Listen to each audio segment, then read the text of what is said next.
ini aku mau berbagi pengalaman nih bagaimana caranya kita bisa lolos SKB.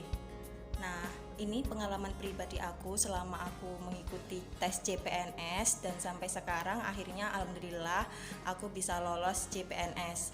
Ini aku mau berbagi pengalaman ketika aku mengikuti SKB. Nah, aku di sini mau kasih tips buat kalian yang mau lolos tes SKB. Yang pertama yaitu follow semua akun medsos instansi yang kamu ikuti. Misalnya aku di sini daftar di tes CPNS di Surabaya. Nah, aku memfollow semua akun instansi Surabaya, misalnya Facebook, Twitter, Instagram, semua aku follow dan semua itu aku aktif di situ.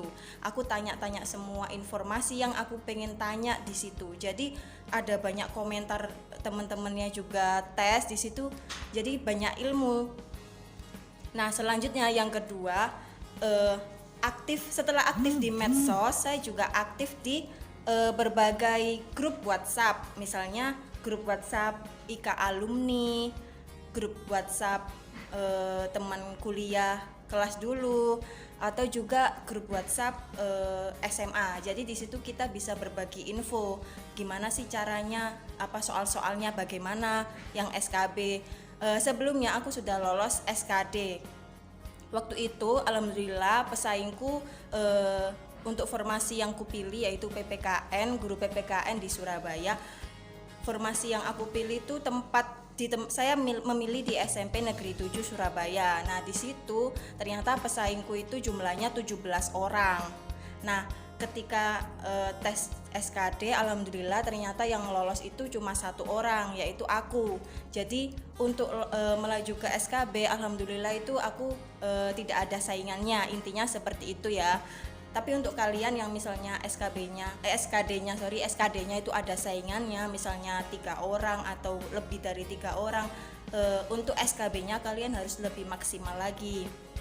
Nah, gimana sih caranya biar maksimal? Yang pertama tadi kan, follow semua akun instansi yang kalian ikuti atau yang kalian pilih di tes CPNS.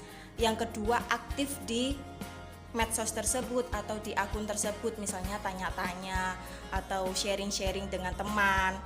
Yang ketiga yaitu cari info dari teman nih, misalnya teman kamu siapa yang tahun lalu itu lolos SKB. Nah, kebetulan kan waktu itu aku masih pertama kali, jadi belum ada temanku yang tes SKB. Jadi aku belajar secara otodidak. Aku cari di YouTube, di Google, contoh-contoh soal SKD maupun SKB.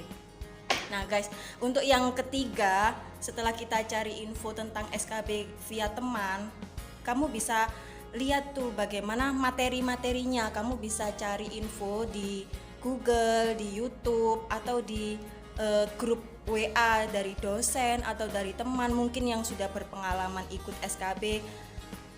Nah, selanjutnya yaitu materinya apa sih yang keluar di SKB itu. Nah, kebetulan ini pengalaman pribadi aku nih.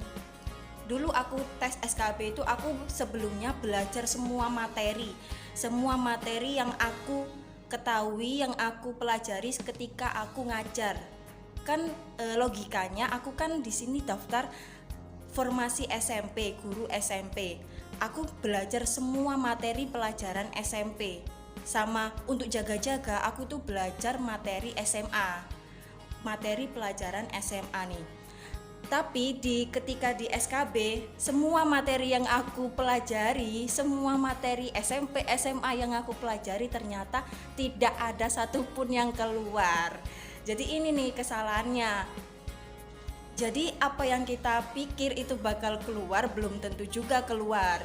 Nah, ini bocoran nih guys. Jadi kebetulan ketika aku belajar SKB yang aku pikir itu adalah materi-materi sesuai formasi, ternyata enggak sama sekali. Jadi soal-soal SKB menurut pengalaman aku nih, jadi soalnya itu sesuai sama materi kuliah kita dulu. Jadi yang dulu kuliahnya tidur atau hanya absen saja, ini perlu untuk kalian pahami lagi guys. Jadi coba deh kalian buka buku atau buka file-file di laptop kalian, materi kuliah kalian, terutama materi tentang kependidikan. Karena di sini aku pilihnya formasi yang guru, formasi pendidikan. Jadi buka semua materi tentang kependidikan. Nah, pengalaman aku nih, banyak soal-soal keluar yang tentang pedagogik. Nah, aku itu sama sekali lupa tentang pedagogik. Jadi itu aku nyesel banget ketika sudah tes. Waktu itu tesnya CAT. Aku tuh nyesel banget kenapa waktu kuliah itu nggak serius banget belajar materi itu. Nah, habis itu aku ketika ngerjakan itu, aku mencoba mengingat yang materi yang diajarkan oleh dosen-dosenku. Ya mungkin sedikit banyak ada yang betul, mungkin banyak yang salah juga. Tapi di sini keunggulanku karena waktu itu aku tes SKB-nya saingannya cuma aku saja. Jadi gak ada saingan di formasi yang aku pilih. Karena sebelumnya SKD aku sudah menang. Intinya aku sudah tidak ada saingan di SKD itu ya guys. Jadi aku di sini berbagi pengalaman gimana caranya belajar SKB yang baik dan benar dan sesuai target, yaitu lolos. Yang selanjutnya nih, untuk kependidikan yang aku pilih itu hanya tes CAT saja. Tapi temenku yang tesnya ikut Kemenak itu pakai dengan selain CAT, mereka juga pakai micro teaching, wawancara gitu. Jadi kalian yang harus kalian persiapkan yaitu yang pertama RPP.